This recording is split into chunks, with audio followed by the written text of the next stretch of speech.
Hello everyone, welcome back to GK Today. This is Sia and very good morning. Hope everyone is doing fine. So चलिए start करते हैं आज का session. जो की topics हम डिस्कस करने जा रहे हैं that is electronic personal licence, ITTF, ETTU, bay of Bengal organisation, PM internship scheme, memory league world championship, Mount Ducono, and many more. And the most important thing, all these questions are part of daily 20 MCQ series, which is available on GK Today application, and it is all exam current affair. So start karte. And the first question of the day is: recently, which country has assumed chairmanship of Bay of Bengal Intergovernmental Organization? So recently chairmanship दी गई Bay of Bengal inter governmental organisation को और किस country को यह दिया गया है? Answer is option number A, India.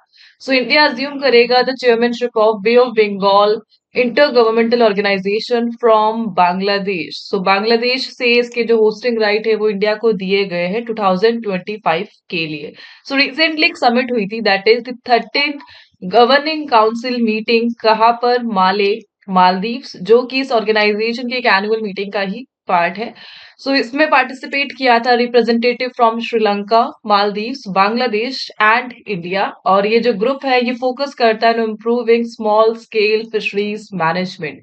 So fisheries management के लिए ऑर्गेनाइजेशन को स्टार्ट किया गया that is the Bay of Bengal inter governmental organisation. And इसकी जो 2025 की चेयरमैनशिप है वो इंडिया को ट्रांसफर की गई है. अगेन इंडिया के पास एक अदर चेयरमैनशिप आई है बे ऑफ बंगाल गवर्नमेंटल ऑर्गेनाइजेशन के लिए, एंड दैट्स व्हाई यह क्वेश्चन न्यूज में रहा. इम्पोर्टेंट है इंडिया के लिए. दैट इंडिया की जो इंटरनेशनल स्टैंडिंग्स है डिफरेंट कंट्रीज के साथ एंड द गोल विकसित भारत 2047 उसके साथ ही अलाइन करती है लीडरशिप. इंडिया की डेवलपमेंट के लिए काफी इंपॉर्टेंट है. बीओबी इंटर गवर्नमेंटल ऑर्गेनाइजेशन की बात की जा रही है यहाँ पे. इसे बेसिकली 2003 में फॉर्म किया गया था एंड यूनाइटेड नेशन की जो FAO है उन्होंने इसे दर्जा प्रोवाइड किया था. इसका जो ऑब्जेक्टिव है ये एक्ट करती है as a regional fisheries advisory body. Fisheries management से एसोसिएटेड है, basically South East Asian countries के बिटवीन है जिसमें इंडिया भी पार्ट है इसका, और असिस्ट करती है स्मॉल स्केल फिशरमैन को इन द मेंबर कंट्रीज. इसके जो मेंबर कंट्रीज है वो कौन कौन से है? जो ऑफिशियल मेंबर्स है बीओबी इंटर गवर्नमेंटल ऑर्गेनाइजेशन के, इंडिया है, बांग्लादेश है, श्रीलंका है and Maldives. And also non contracting parties भी है जो इसके मेंबर है, and that is Malaysia, Indonesia, Myanmar and Thailand. इसका जो हेडक्वार्टर है वो कहाँ पर लोकेटेड है? चेन्नई, तमिलनाडु, इंडिया में लोकेटेड है the headquarter of BOB inter governmental organisation. Right, let's move to the next question. यहाँ पे ऑर्गेनाइजेशन की बात की जा रही है, समिट्स की बात की जा रही है. उसी से रिलेटेड कुछ क्वेश्चंस को हम रिवाइज करेंगे, and that is which institution has organized the recycling and climate change 2025 conference? इसे अरेंज करा है recycling and environment industries association of India ने. The first international overseas Uttarakhandi conference यह किस सिटी में हुई थी? देहरादून में हुई थी. And eighth addition of Indian ocean conference यह कहाँ पर हुआ था? मस्कट, ओमान में इसे ऑर्गेनाइज किया गया था. What is the theme of the 14th biennial lake conference held in Moodbidri? और उसका जो थीम था wetland for human wellbeing. Right, 2 Feb को ऑब्जर्व किया गया था the world wetland day. And recently where was the regional conference on drug trafficking and national security held? यह कहाँ पर कंप्लीट हुई? न्यू दिल्ली में कंप्लीट हुई. Which country is the host of world audio visual and entertainment summit? Waves को जो host करेगा 2025 में इंडिया होस्ट करेगा. And Indo Pacific economic framework for prosperity clean economy investor forum meeting ये कहाँ पर हुई? सिंगापुर में, और यह इसका फर्स्ट एडिशन था the IPEF clean economy forum meeting. Right, let's move to the next question. Next is PM internship scheme is associated with which ministry? PM internship scheme है किस ministry से associated है? Answer is option number C, Ministry of Corporate Affairs से associated है the PM internship scheme. Basically इसकी जो second round है उसके लिए application अभी recently reopen हुए हैं, and that's why इस scheme को news में लाया गया. कब इसे ओपन किया गया था, एस्टेब्लिश किया गया था? फर्स्ट टाइम 2023 में PM इंटर्नशिप स्कीम को लॉन्च किया गया था. Basically it's a 12 month paid internship जो ऐसे इंडिविजुअल्स को टारगेट करती है जिनकी एज 21 से 24 के बिटवीन है, who are not in full time education, और एक मंथली स्टाइपेंड दिया जाएगा 5,000 रुपीज का and one time assistance of 6,000 rupees through the PM internship scheme. कौन इसे मैनेज करता है? The ministry of corporate affair इसे मैनेज करती है, और इसके जो cabinet minister that is Nirmala Sitharaman. So internship है रियल लाइफ एक्सपीरियंस प्रोवाइड करना, ये इसका मेन ऑब्जेक्टिव रहने वाला है। और पीएम स्कीम के साथ दो इंश्योरेंस स्कीम को कवर किया जा रहा है, दैट इज इम्पोर्टेंट। एंड जो दोनों स्कीम्स है दैट इज प्रधानमंत्री जीवन ज्योति बीमा योजना एंड प्रधानमंत्री सुरक्षा बीमा योजना। सो दोनों इंश्योरेंस स्कीम है, दोनों को 2015 में लॉन्च किया गया था, और यह पार्ट है द पीएम इंटर्नशिप स्कीम का। Let's move to the next question. So government scheme से रिलेटेड कुछ क्वेश्चंस को हम यहाँ पे रिवाइज कर रहे हैं, and that is what is the primary objective of PM अभीम स्कीम? सो पीएम अभीम स्कीम का प्राइमरी ऑब्जेक्टिव क्या है? To strengthen health care infrastructure, right.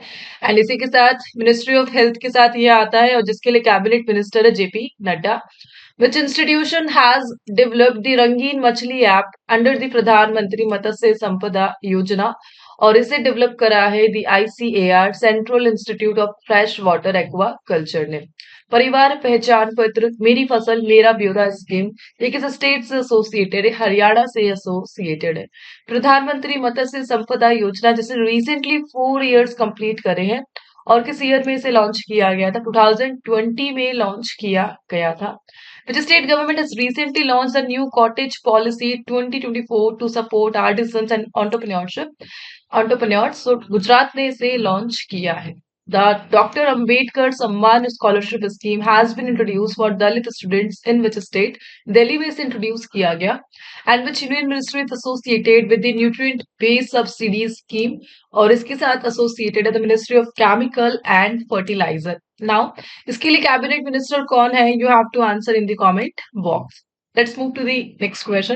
Who won the Memory League World Championship 2025? So recently Memory League World Championship 2025 का title किसने जीता है? एक 20 ईयर ओल्ड इंडियन स्टूडेंट ने इस वर्ल्ड चैंपियनशिप को क्लच करा है रिसेंटली, एंड दैट इज विश्वा राज्य कुमार। विश्वा राज्य कुमार इन्होंने जीता है the memory league world championship 2025। और बेसिकली यह कहाँ से एसोसिएटेड है? पुडुचेरी से एसोसिएटेड है। किस यूनिवर्सिटी से यह एजुकेशन कंप्लीट कर रही थी? Manakula Vidyanagar institute of technology Puducherry के स्टूडेंट है, एंड इन्होंने recently memory league world championship को जीता है। काफी इंटरेस्टिंग इवेंट है यह। बेसिकली इन्होंने 13.50 सेकेंड्स में 18 नंबर को मेमोराइज किया, एंड 8.40 सेकेंड में 30 इमेजेस को मेमोराइज किया, और इस प्रकार रैंकिंग नंबर 1 पे रहे यह with a score of 5000 in memory league world championship, right. इनका जो ऑब्जेक्टिव है, एजेंडा है, इंडिया में एक मेमोरी इंस्टीट्यूट को स्टार्ट करना है and to become a memory trainer. Overall आपको ध्यान रखना है कि मेमोरी लीग वर्ल्ड चैंपियनशिप के टाइटल के विनर कौन रहे थे? Vishwa Rajya Kumar, right. Let's move to the next question. Sports से रिलेटेड कुछ फर्दर क्वेश्चंस को हम यहाँ पे डिस्कस कर रहे हैं, and that is who won 2 bronze medal for India at the Archery World Cup 2024? इसे जीता है धीरज बोमादेवरा ने, right. And which states team won the 14th Hockey India Senior Men National Championship? इसे जीता है उड़ीसा ने। Rani Rampal, who recently announced her retirement, is associated with which sport? ये hockey से एसोसिएटेड है। 2025 boxing world cup final and third world boxing Congress इसे कौन host करेगा? इंडिया होस्ट करेगा। 2025 में काफी सारे इवेंट है जो इंडिया होस्ट करेगा, चाहे से वो समिट से रिलेटेड हो या स्पोर्ट्स से। Nitish Kumar won gold medal in which event at the 2024 Paris Paralympics? And badminton में इन्होंने ये मेडल क्लिंच करा। Which Indian player won bronze medal at the King Cup international badminton? Lakshya Sen. And which team has won the Indian Premier League 2024? इसे जीता है Kolkata Knight Riders ने। Let's move to the next question.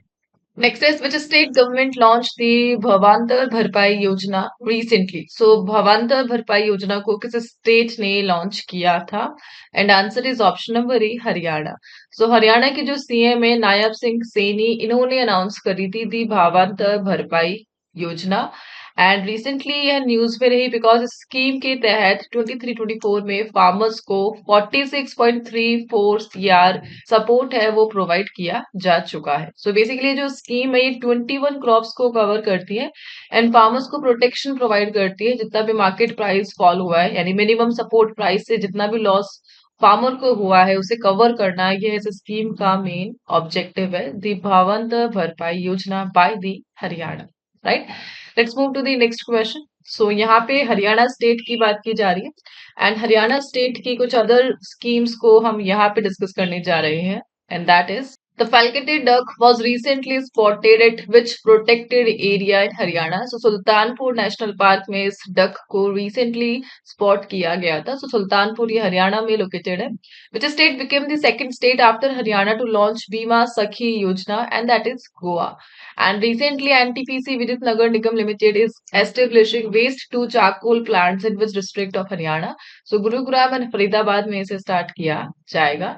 Recently एक university ने collaborate करा है with the Haryana government for establishing of a centre of excellence forensic science training and in Panchkula, और यह किया गया गुजरात फॉरेंसिक साइंस यूनिवर्सिटी। सो गुजरात और हरियाणा मिलकर फॉरेंसिक साइंस ट्रेनिंग को इंस्टीट्यूट को स्टार्ट करेगा, कहाँ पर? पंचकुला में। And Haryana Agriculture University scientists have identified a new and potentially devastating disease affecting pea crops. What is the name of the disease? And that disease is witch's brew, right? Let's move to the next question, and that is, which country has become the second in world after China to launch an electronic personal license for pilot?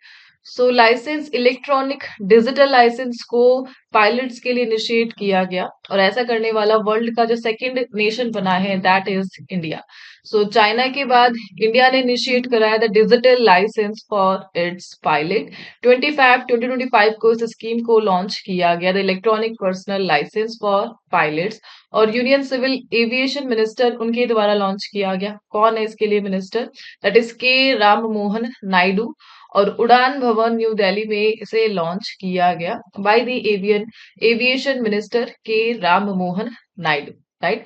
So EPL digitalisation करना है जो licence है, so digital India initiative के साथ ही align करता है।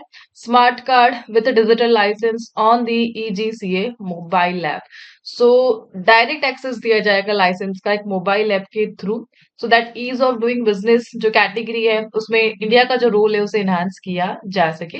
एक other objective है, ईज ऑफ डूइंग बिजनेस में भी हेल्पफुल मिलेगा इस न्यू इनिशिएटिव से, the electronic personal licence for pilot, right? Let's move to the next question. Next is Manikaran pilgrimage site which was seen in news lies in which state? So Manikaran pilgrimage site ये किस state में located है?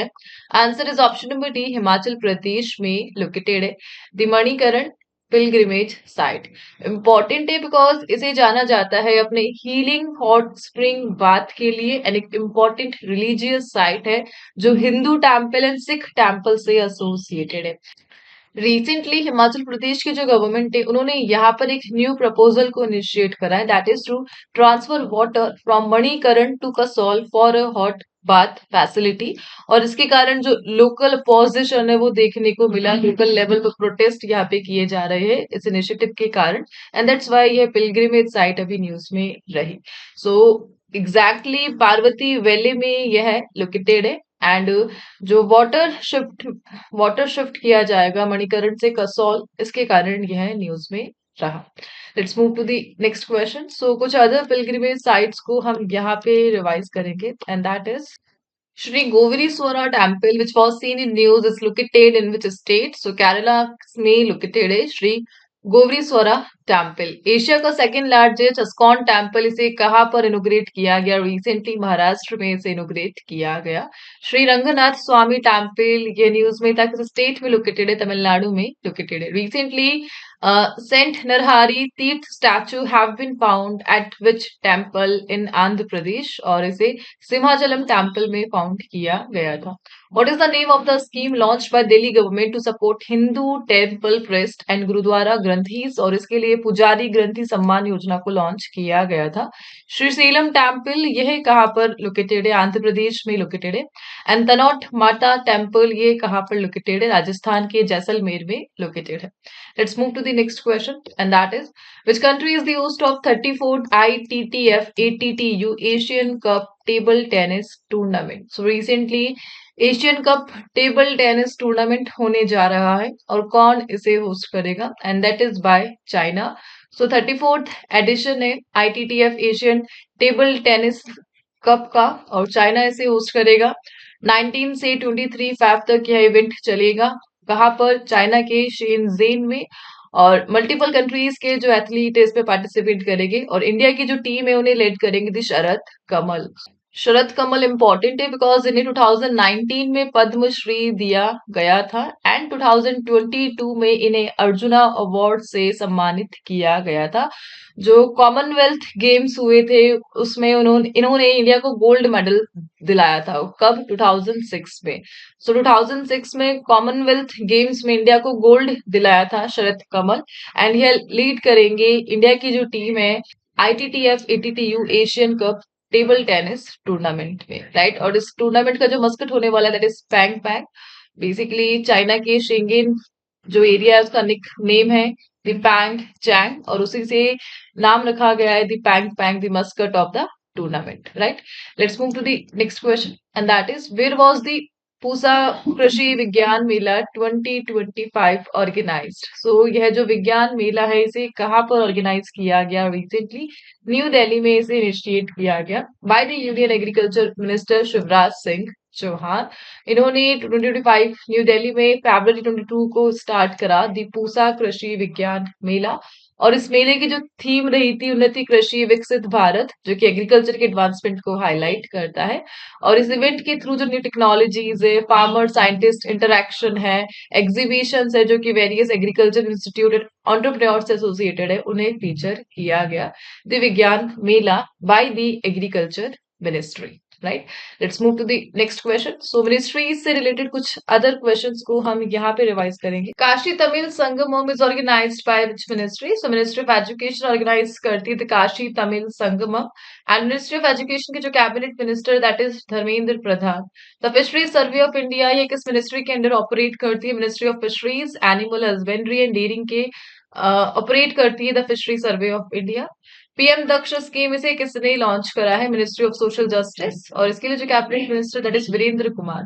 Ministry of fisheries किससे associated है यह आपको बताना है कमेंट बॉक्स पे। The panchayat devolution index report इसे किसने लॉन्च किया? मिनिस्ट्री ऑफ पंचायती राज ने।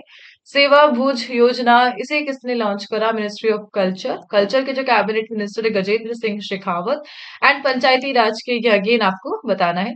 पीएम युवा 2.0 स्कीम को किसने इम्प्लीमेंट करा है? मिनिस्ट्री ऑफ एजुकेशन है। And national commission for Safai Karmachari यह किसके अंडर आती है? Ministry of social justice and empowerment. इसके लिए जो cabinet minister that is Virendra Kumar.